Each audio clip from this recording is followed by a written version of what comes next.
Hello everyone, it's Olumayowa Victor Ogushola from iDPS. iDPS means I diagnose and proffer solutions, okay? And today we have something very interesting for you in the field of business management, whether you are a student or you are working, okay? Today's topic is interesting for all of us. This is because we all need to be motivated at one time or the other. If you give me a minute, I'll display today's topic, please. Yeah? Today we are going to be talking about motivational theories, okay? So there are several motivational theories that we can use to motivate ourselves, or as managers we can use to motivate our employees. Also for students in your test or exams, under the topic motivational theories, today's lesson will help you to know more of some motivational theories. Perhaps I should show us what we are going to be talking about today.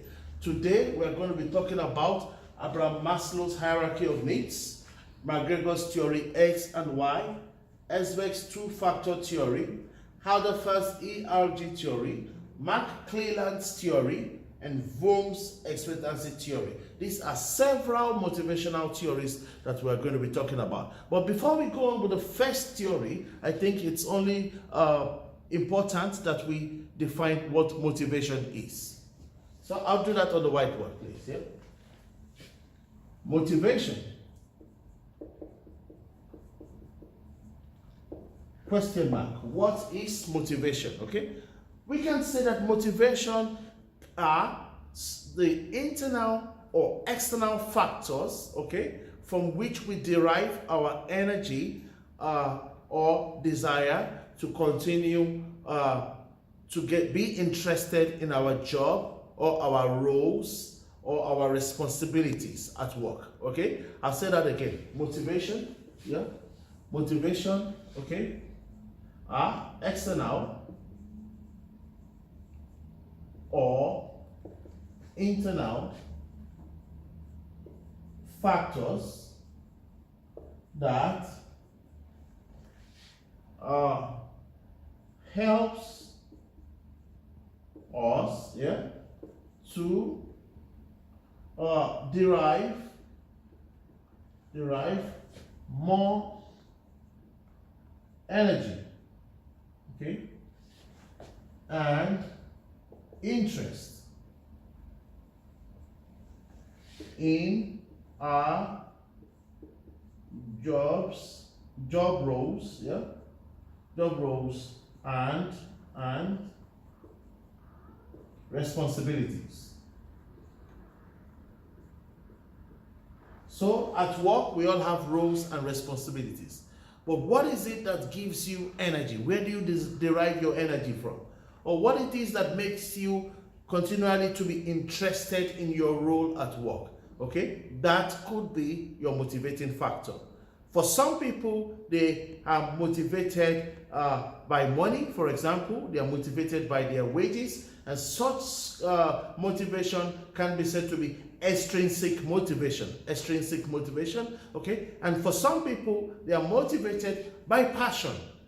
They just love what they do. They love to inspire. They love to help. It's not about money. And such motivation can be said to be intrinsic motivation. So intrinsic motivation is a type of motivation. It comes from within by passion, from passion, okay? And we have extrinsic motivation. It doesn't come from within. It's not about the job. It's about reward that you get. For example, wages in terms of money. Okay, so we have defined motivation as the factors, internal or external, that helps us to derive more energy and to get more interest in our job roles and responsibilities. Okay, we'll claim that now, and then we will look at the first theory of motivation. Okay, we look at our first theory of motivation, and if I look on there, that's Abraham Maslow's Hierarchy of Needs. Okay, Abraham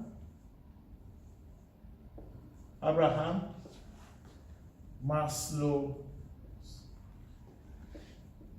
hierarchy of needs. Ladies and gentlemen, first thing should come to your mind you draw a pyramid that you have to divide into 5 steps, okay? So I draw my pyramid, Abraham Maslow's hierarchy of needs, and I'm going to divide my pyramid into 5 steps. 1, 2, 3, 4, and 5, okay? At the very bottom of the Maslow's hierarchy of needs, we have the physiological needs, okay? Physiological needs. By physiological needs, we mean to sleep, to eat, to breathe, to have, to sleep, to eat, to breathe, okay? To shower, these kind of things are physiological needs of Abraham Maslow, okay? And then after that, we have safety needs, yeah? Safety needs. By safety needs, we are talking about having shelter over our head, safety needs, Abraham Maslow. Then we talk about social needs. For social needs, that's the need to love and to belong. To love and to belong, to join a club, to be part of, to be affiliated to a team or a club, okay? And then we have here self-esteem. And that self-esteem there, you already feel, okay, what's more? I have my physiological needs, I have my safety needs, I have my social needs. Okay, now I feel like I have achieved, you know? I feel like, you know, I need a wristwatch. I can get a wristwatch, not just any wristwatch. I want a wristwatch from a top brand, you know. I want to be respected in the society, self-esteem. And then we have the last one, self-actualization. At the very peak, apex, self-actualization. And that self-actualization, you can really fold hands and think, what is there more to achieve? You know, you think, oh, okay, now I have achieved everything, or maybe I can even touch some other people's life now. And that's your Abraham Maslow's hierarchy of needs. What Abraham Maslow is saying about the pyramid is that you would have to achieve one ladder before you go to the next ladder. For example, somebody who doesn't have physiological needs might not be thinking of safety needs. And it's only when you have achieved safety needs that you can go a step further to acquire some social needs. For example, someone who doesn't know what they will eat, or somebody who doesn't know where they will sleep, or that person cannot be thinking about being member of the local community club. Okay, and it's only when that you have achieved your social needs then you can think of self-esteem. Okay, I want to be different. I want to look cool amongst the club members. And then you have the next one, which is self-actualization, and that's Abraham Maslow's hierarchy of needs. So if we look at this, you will see that even at work, perhaps the strategic employees, the strategic senior managers that earn the very big pay checks at work will be found to be on this part of the Maslow's hierarchy of needs, self-esteem and self-actualization. Then maybe I'm not saying this, but it could be the operational employees at work. Operational employees could be somewhere around this part of the Maslow's hierarchy of needs. So thank you very much. We go to the second motivational theory, which is McGregor's theory X and Y. McGregor's theory X and Y. Please remember that you can give feedback in order to improve or to give better suggestions on any part of the lesson, please. Okay, we talk about McGregor's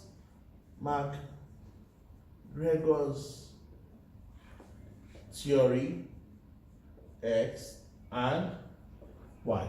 What Douglas McGregor is saying here is that workers can be seen to be along the continuum of X and Y. So this is X, this is a straight line, and this is Y. So an employee or a worker could be seen to be between X and Y. But he termed during X kind of workers as lazy workers. Okay? why kind of workers are motivated workers. Okay, for the lazy workers, you have to be, as managers have power. They have power to reward and they have power to punish. For this kind of theory, X kind of workers, you have to punish them, be coercive towards them. Eh? Coercive. If you give me a minute, I'll just put on the light. The light's just gone off, please. Thank you. Here we have our light back now. Thank you. So lazy workers, and how can you motivate them? Be coercive. Coercive towards them, yeah? Coercive towards them. That is to punish them. And then they say, oh, if I don't do this, I'm told that I'll be fired. If I don't do this, I'm told that my paycheck will be reduced. And therefore, they become motivated to work. Okay? And for the motivated workers, theory Y kind of workers, how do you motivate them? By rewarding them. Okay? By rewarding them. Rewarding could be in form of pay, monetary. It could be in form of get a day off. It could be a simple thank you. It could be putting them on the employee notice board as the employee of the month. Okay, you celebrate them, create a better conducive working environment for them, and they feel more motivated. And this is the Douglas McGregor's theory X and Y. Please, yeah. We go to the next one, please. We're looking at motivational theories. We go to the next one, and that's Esberg two-factor theory. This is a rather interesting one. Esberg two-factor theory. Okay. For Esberg's two-factor theory, we have two. It says the word already two. Okay. So we are talking about hygiene factors,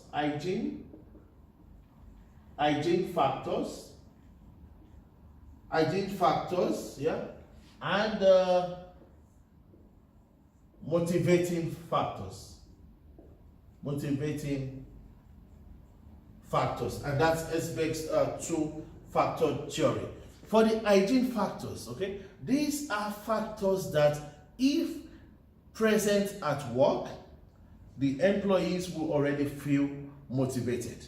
If these hygiene factors are present at work, employees will feel motivated. However, if they are not present, if these hygiene factors are not present, this would be total dissatisfaction for employees, and employees will not be motivated. What are examples of these hygiene factors? Okay, examples of these hygiene factors are, Esberg termed them as pay, okay, the physical work environment,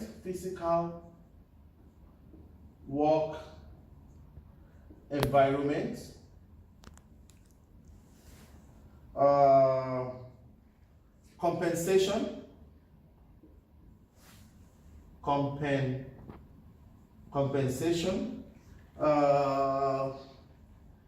your relationship with other workers, yeah? Relationship with other workers, that means colleagues, yeah? Relationship with other workers. So these are some of hygiene factors, okay? These are some of the hygiene factors.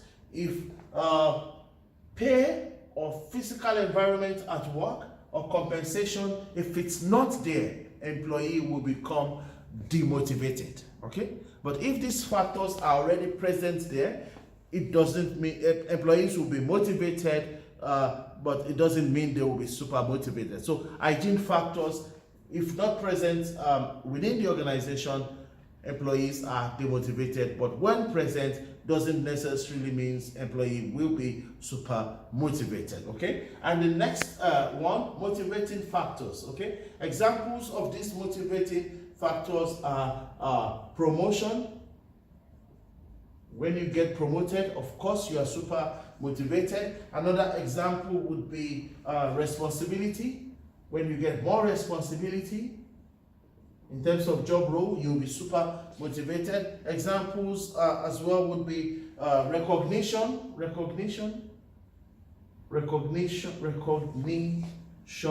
yeah, or achievements, yeah. And these are examples of motivating factors, okay? And for the motivating factors, when they are there, we are super motivated, okay? And that's Esberg's two-factor theory. Hygiene factors, remember, when they are present, employees are motivated, but when they are not present, employees are not motivated, okay? And for the motivating factors, when they are present, employees are motivated, okay? And this is Esberg's two-factor theory. We go to the next one now, which is another interesting one, which is Adolphus ERG theory. Adolphus ERG theory. Adolphus ERG theory, okay? Adolphus ERG theory, motivational theory, okay? By E here we mean existence, existence. By E we mean existence, yeah? By R we mean relativeness, how you relate with others, yeah? By G there we mean growth, okay? This Adolphus ERG theory can be said to be a continuation of Abraham Maslow's work, okay? Again, I'm going to quickly draw the pyramid by Abraham Maslow. Remember your pyramid by Abraham Maslow. At the very bottom, we have our physiological needs, yeah? Physiological needs. And next, we have our safety needs. Safety needs. And I tell you that the safety needs and physiological needs equal Adolphus existence needs, yeah? Existence, yeah? So when we talk about existence from the Adolphus theory, it means that you are motivated when you can sleep, when you can eat, you have the basics of life, and you are safe, okay? So let's continue now. Social needs, we have now social needs on Abraham Maslow, yeah? Abraham Maslow, we have social needs, okay? Social needs and self-esteem. Self-esteem. And going back to our Adolphus ERG theory, that is relativeness, okay? You can relate with people, yeah? Relativeness. Social needs and self-esteem, that's relativeness, yeah? Or relations, I put it, okay? Relating with people, okay? And then we have the last one, which is a self-actualization. Self-actualization, and that relates to ERG's growth needs, okay? Growth.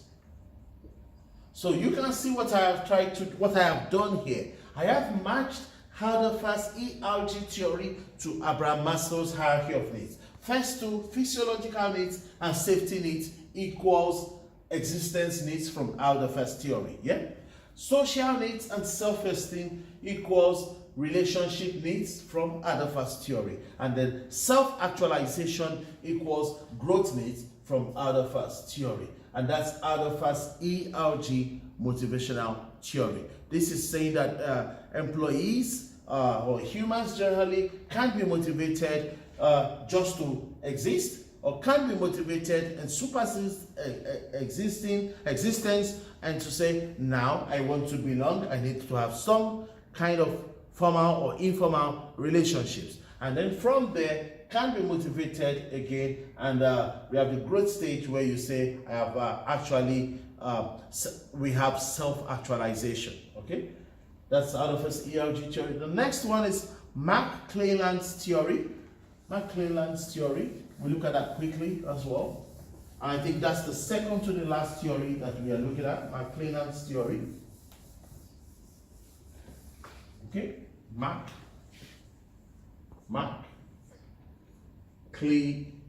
that's a double L, Land's theory, motivational theory as well, okay?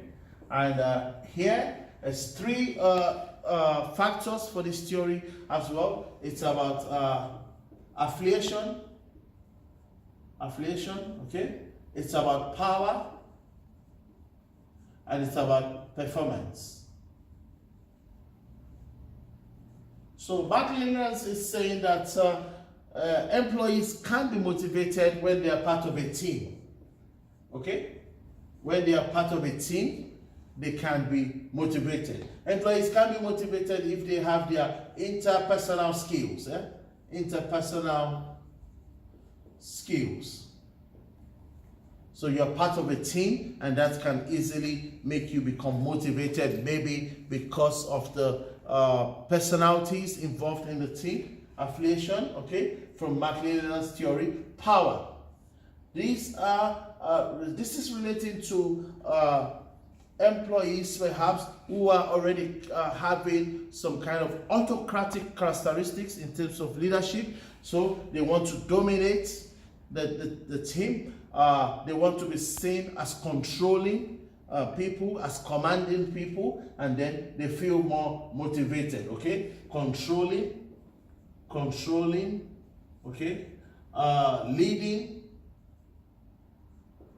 commanding, and then through these actions of theirs, okay, they are motivated. Okay, and the last one is performance. Employees are motivated when they achieve through performance. Okay, that's actually it's achievement,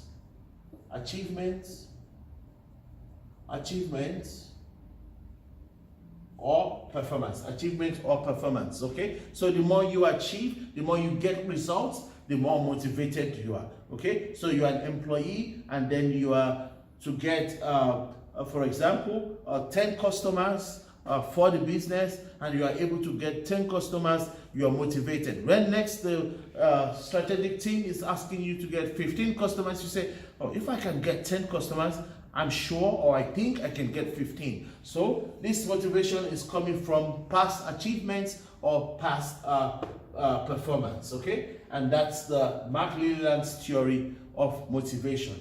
Okay, we go to the very last one now, which is Vroom's expectancy theory.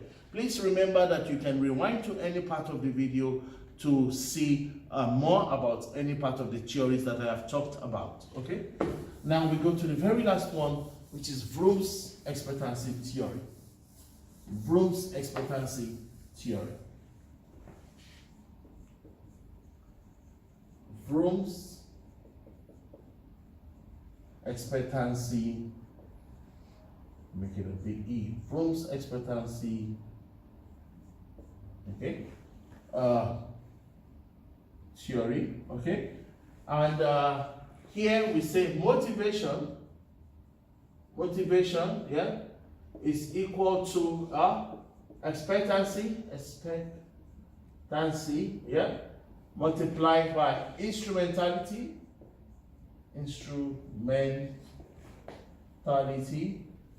multiplied by valence, multiplied by valence, yeah. So by expectancy, yeah, for motivation, the employee or the staff in question is thinking, if I put in more efforts, an increase in efforts will lead to an increase in performance. Okay, so expectancy, we are thinking increased efforts, yeah, leads to increased performance. Increased efforts lead to increased performance. Okay? And for instrumentality, we are thinking increased performance, will it lead to a valuable outcome? Increased performance, will it lead to a valuable outcome for instrumentality? Okay? Increased performance leads to a valued outcome.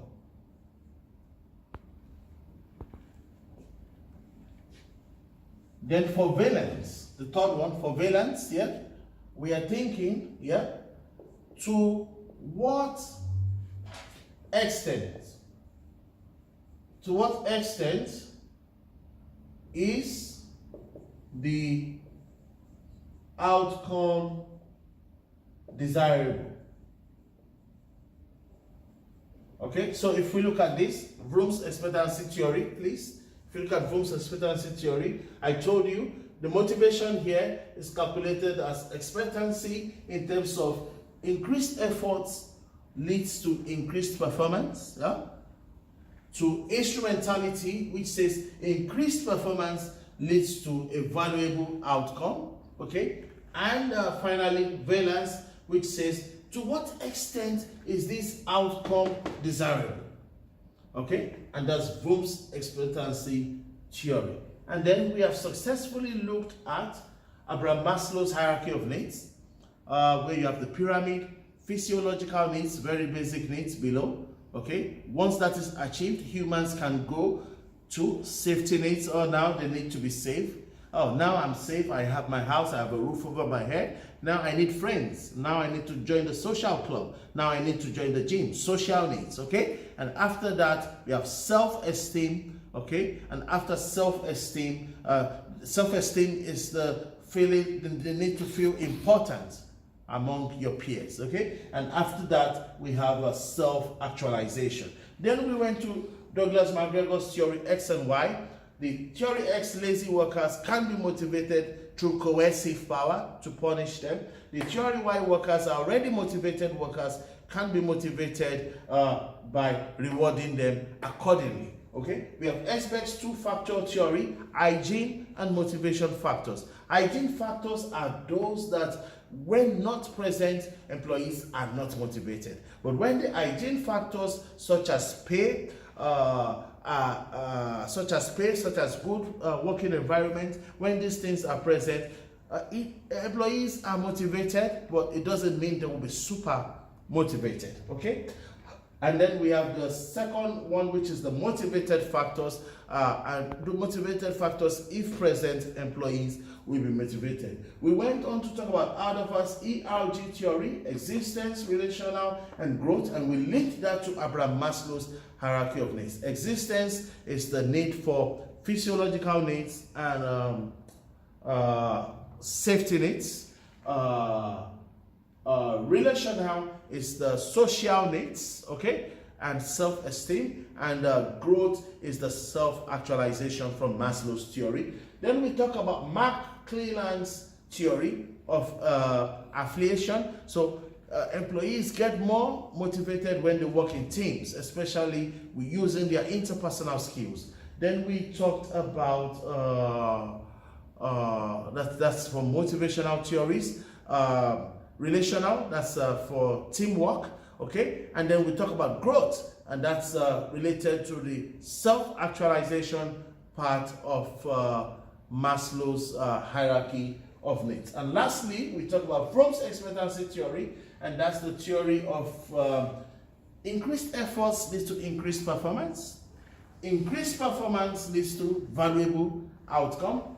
And then, to what extent is the outcome desirable? So for the Vroom as well, questions are being asked, okay? If I perform this task, first question is, am I able to perform this task? Second question is, am I able to perform this task? If I perform this task, does it lead to the desired outcome? Will it lead to the desired outcome? Okay? And then last question, if I perform this task, will the outcome be desirable? Okay, so that's motivation and motivation theories done. Thank you very much. I hope that you have found this interesting. As you know, we always want to get feedback from you. Okay, this is for students all over the world and management workers all over the world. So you think that there's something that needs to be improved, please send us an email at info@idpsconsults.com, or you can browse the website www.idpsconsults.com and give us your feedback. We want to serve you. We believe in educating the world. Thank you. I'd like to say something about what we have a passion for. And as you know, we have a passion for African unity and African development. This is why we say Africa must develop. So are you an African in any part of the world? Please keep doing something to promote African unity and keep doing something to ensure the development of the African continent. Thank you.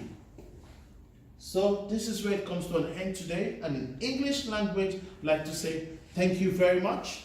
In Dutch language, we like to say thank you well. And in Yoruba language from Nigeria, West Africa, we like to say Esheo. Bye.